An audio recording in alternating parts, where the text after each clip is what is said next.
എല്ലാവർക്കും നമസ്കാരം. ഇന്നത്തെ റെസിപ്പി നല്ലൊരു ചിക്കൻ കറിയാണ്. സ്പെഷ്യൽ ടേസ്റ്റിൽ എളുപ്പത്തിൽ ഉണ്ടാക്കിയെടുക്കാൻ പറ്റുന്ന നല്ല ടേസ്റ്റി ആയിട്ടുള്ള ഒരു ചിക്കൻ കറി റെസിപ്പിയാണ്. എങ്ങനെയാണ് തയ്യാറാക്കുന്നതെന്ന് നോക്കാം. ചിക്കൻ കറി തയ്യാറാക്കാൻ വേണ്ടി 1 കിലോ ചിക്കൻ നല്ലതുപോലെ കഴുകി വൃത്തിയാക്കി ചെറിയ കഷ്ണങ്ങളാക്കി മുറിച്ചെടുത്തിട്ടുണ്ട്. നന്നായി ചൂടായ ഒരു പാനിലേക്ക് 2 ടേബിൾ സ്പൂൺ വെളിച്ചെണ്ണ ഒഴിച്ചു കൊടുക്കാം. 2 തണ്ട് കറിവേപ്പില ചേർത്ത് കൊടുക്കാം. ഇനി ഇതിലേക്കൊരു 4 വറ്റൽമുളക് ചേർക്കാം. ഇത് കശ്മീരി വറ്റൽമുളകാണ്. എരിവുള്ള വറ്റൽമുളകാണെങ്കിലും 4 എണ്ണം തന്നെ ചേർക്കാം. രണ്ടായിട്ടൊന്ന് കട്ട് ചെയ്തിട്ട് ഇതിലേക്ക് ചേർത്ത് കൊടുക്കാം. 1 ടേബിൾ സ്പൂൺ ഇഞ്ചി വെളുത്തുള്ളി പേസ്റ്റ് ചേർക്കാം. ഞാനിവിടെ രണ്ടും സെപ്പറേറ്റ് ആയിട്ടാണ് ചേർത്തിട്ടുള്ളത്. നല്ലതുപോലെ ഒന്ന് മിക്സ് ആക്കി കൊടുക്കുക.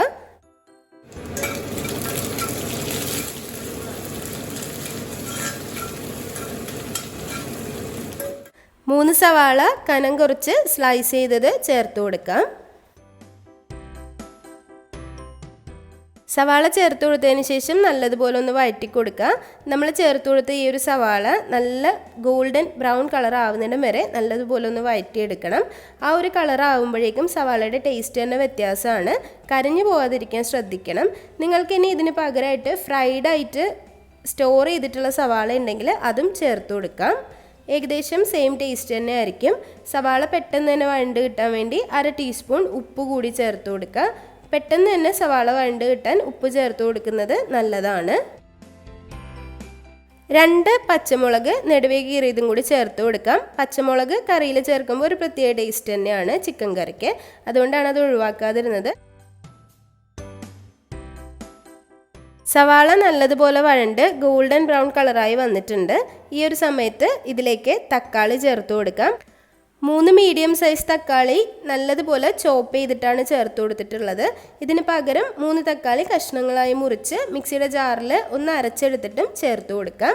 ടൊമാറ്റോ പേസ്റ്റ് കയ്യിലുണ്ടെങ്കിൽ അതും ഈ ഒരു സമയത്ത് ചേർത്ത് കൊടുക്കാം. തക്കാളിയും 2-3 മിനിറ്റ് നേരം നന്നായി വഴറ്റിയതിന് ശേഷം പൊടികൾ ചേർത്ത് കൊടുക്കാം. 1/2 ടേബിൾ സ്പൂൺ കശ്മീരി മുളക് പൊടി ചേർത്ത് കൊടുക്കാം. സാധാരണ മുളക് പൊടി ചേർക്കുന്നവരാണെങ്കിൽ ഒരു 3/4 ടേബിൾ സ്പൂൺ മാത്രം ചേർത്താൽ മതിയാവും. 1/2 ടേബിൾ സ്പൂൺ തന്നെ മല്ലിപ്പൊടിയും ചേർത്ത് കൊടുക്കാം. 1/2 ടീസ്പൂൺ മഞ്ഞൾപ്പൊടി ചേർത്ത് കൊടുക്കാം. 1/2 ടീസ്പൂൺ കുരുമുളക് പൊടി ചേർത്ത് കൊടുക്കാം. നല്ലതുപോലെ ഒന്ന് വഴറ്റി കൊടുക്കാം. എപ്പോഴും പറയുന്നത് പോലെ തന്നെ പൊടികൾ ചേർക്കുമ്പോൾ തീ എപ്പോഴും ലോ ഫ്ലെയിമിൽ വെക്കുക. അതിനുശേഷം മിക്സാക്കി കൊടുക്കുക. ഈ ഒരു ചിക്കൻ കറിയിലേക്ക് ഒരു സ്പെഷ്യൽ കറി മസാലയാണ് ചേർക്കുന്നത്. ഞാൻ തന്നെ വീട്ടിൽ പൊടിച്ചെടുത്ത മസാലയാണ്. അപ്പോൾ ആ ഒരു മസാലയുടെ റെസിപ്പി അടുത്ത ദിവസങ്ങളിൽ അപ്ലോഡ് ചെയ്യാം. ചേർത്ത ഇൻഗ്രീഡിയൻസിൻ്റെ ലിസ്റ്റ് താഴെ ഡിസ്ക്രിപ്ഷൻ ബോക്സിൽ കൊടുക്കാം. ചിക്കൻ കറിയിൽ മാത്രമല്ല ഒരുപാട് കറികളിൽ ഉപയോഗിക്കാൻ പറ്റുന്ന നല്ല ഫ്ലേവറുള്ള ഒരു മസാല റെസിപ്പിയാണ്. അത് അടുത്ത ദിവസങ്ങളിൽ അപ്ലോഡ് ചെയ്യാം. ഇനി നിങ്ങളുടെ അടുത്ത് ആ ഒരു മസാല ഇല്ലെങ്കിൽ ഏതെങ്കിലും ഒരു ചിക്കൻ മസാലയോ അല്ലെങ്കിൽ ഗരം മസാലയോ ഇതിന് പകരമായിട്ട് ഉപയോഗിക്കാം. താഴെ ഡിസ്ക്രിപ്ഷൻ ബോക്സിൽ കൊടുത്തിട്ടുള്ള ഇൻഗ്രീഡിയൻസ് കയ്യിലുള്ളവർ നല്ലതുപോലെ വറുത്ത് പൊടിച്ചിട്ട് ഈ ഒരു മസാല തന്നെ ഈ ഒരു ചിക്കൻ കറിയിലേക്ക് ഉപയോഗിക്കാം. ഒരു പകുതി നാരങ്ങ നീര് കൂടി ഇതിലേക്ക് പിഴിഞ്ഞു കൊടുക്കാം. 1/2 ടീസ്പൂൺ ഉപ്പ് കൂടി ചേർത്ത് കൊടുക്കാം.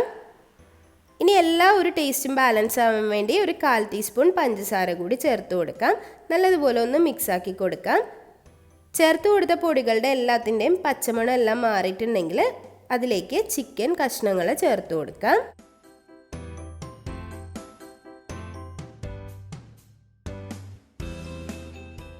ചിക്കൻ ചേർത്ത് കൊടുത്തതിന് ശേഷം നല്ലതുപോലെ ഒന്ന് മിക്സാക്കി കൊടുക്കുക. മിക്സാക്കി കൊടുത്തിട്ട് 2-3 മിനിറ്റ് ഒന്ന് വെക്കുക. അതിന് ശേഷം മാത്രം ചിക്കനിലേക്ക് വെള്ളം ചേർത്ത് കൊടുക്കുക.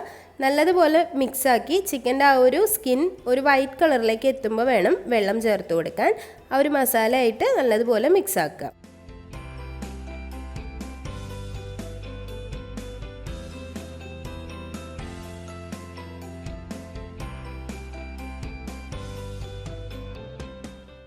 ഇനി ഇതിലേക്ക് 1 കപ്പ് നല്ല തിളച്ച വെള്ളം ചേർത്ത് കൊടുക്കുക. പച്ചവെള്ളം ചേർത്ത് കൊടുക്കരുത്. ചൂടുള്ള വെള്ളം തന്നെ ചേർത്ത് കൊടുക്കാൻ ശ്രദ്ധിക്കുക. അതിനുശേഷം നല്ലതുപോലെ ഒന്ന് മിക്സാക്കി ചെറിയ തീയിൽ വെച്ച് വേവിച്ചെടുക്കുക. ഈ ഒരു ചിക്കൻ കറിയിലേക്ക് നമ്മൾ ഒരുപാട് വെള്ളം ചേർത്തിട്ടില്ല. 1 കപ്പ് വെള്ളമാണ് 1 കിലോ ചിക്കനിലേക്ക് ചേർത്തിട്ടുള്ളത്. 250 ml കപ്പിൽ നല്ലതുപോലെ ഒന്ന് മിക്സ് ആക്കി കൊടുക്കുക. അതിനുശേഷം ചെറിയ തീയിൽ അടച്ച് വെച്ച് സ്ലോ കുക്ക് ചെയ്തിട്ട് എടുക്കുക. നല്ല ടേസ്റ്റാണ് ചെറിയ തീയിൽ അടച്ച് വെച്ച് സ്ലോ കുക്ക് ചെയ്യുമ്പോൾ. ഇനി നിങ്ങൾക്ക് ചാറിനനുസരിച്ച് വെള്ളം ഒഴിക്കാം, എന്നാൽ ഓവറായിട്ട് വെള്ളം ഒഴിക്കരുത്. കൂടിപ്പോയ ഒരു 1.5 കപ്പൊക്കെ മാത്രം വെള്ളം ഒഴിക്കുക. നന്നായി ഒന്ന് തിളച്ച് വരുമ്പോൾ അതിന് മുകളിലേക്ക് കുറച്ച് കറിവേപ്പില കൂടി തൂക്കിക്കൊടുക്കാം.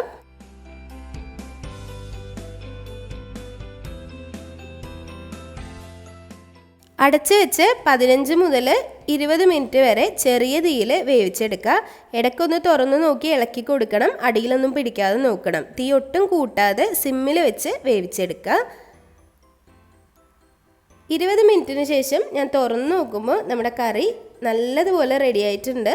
ഒരുപാട് ചാറൊന്നും വറ്റിപ്പോയിട്ടില്ല, അത്യാവശ്യം ചാറൊക്കെ ഉണ്ട്. കുറേ വെള്ളം ചിക്കനിൽ നിന്നൊക്കെ ഇറങ്ങി വന്നിട്ടുണ്ട്. ആ ഗ്രേവിയൊക്കെ നന്നായിട്ടിരിക്കുന്നുണ്ട്. നല്ല ടേസ്റ്റ് ഉണ്ട്, നല്ല സ്മെല്ലും ഉണ്ട്. അതുപോലെ നമ്മൾ ഇതുപോലുള്ള മസാല കറികൾ അപ്ലോഡ് ചെയ്യുമ്പോൾ ഒരുപാട് പേര് ചോദിക്കാറുണ്ട് ഈ ഒരു കളർ എവിടെ നിന്നാണ് കിട്ടുന്നതെന്ന്. നല്ല കളറുള്ള കശ്മീരി മുളക് പൊടിയും നല്ല വറുത്ത് പൊടിച്ച മല്ലിപ്പൊടിയൊക്കെ ഉപയോഗിക്കുന്നതുകൊണ്ടാണ് ഈ ഒരു കളർ കിട്ടുന്നത്. കളർ കുറഞ്ഞ എരിവുള്ള മുളക് പൊടി ഉപയോഗിച്ചാൽ ഒരിക്കലും ഈ ഒരു കളർ കിട്ടില്ല. അപ്പോൾ നിങ്ങൾ അങ്ങനെ നോക്കി ചെയ്താൽ മതിയാവും. നല്ല കളർ തന്നെ കിട്ടും. കശ്മീരി മുളക് പൊടിയാണ് ഉപയോഗിക്കുന്നതെങ്കിൽ എരിവും കുറവായിരിക്കും.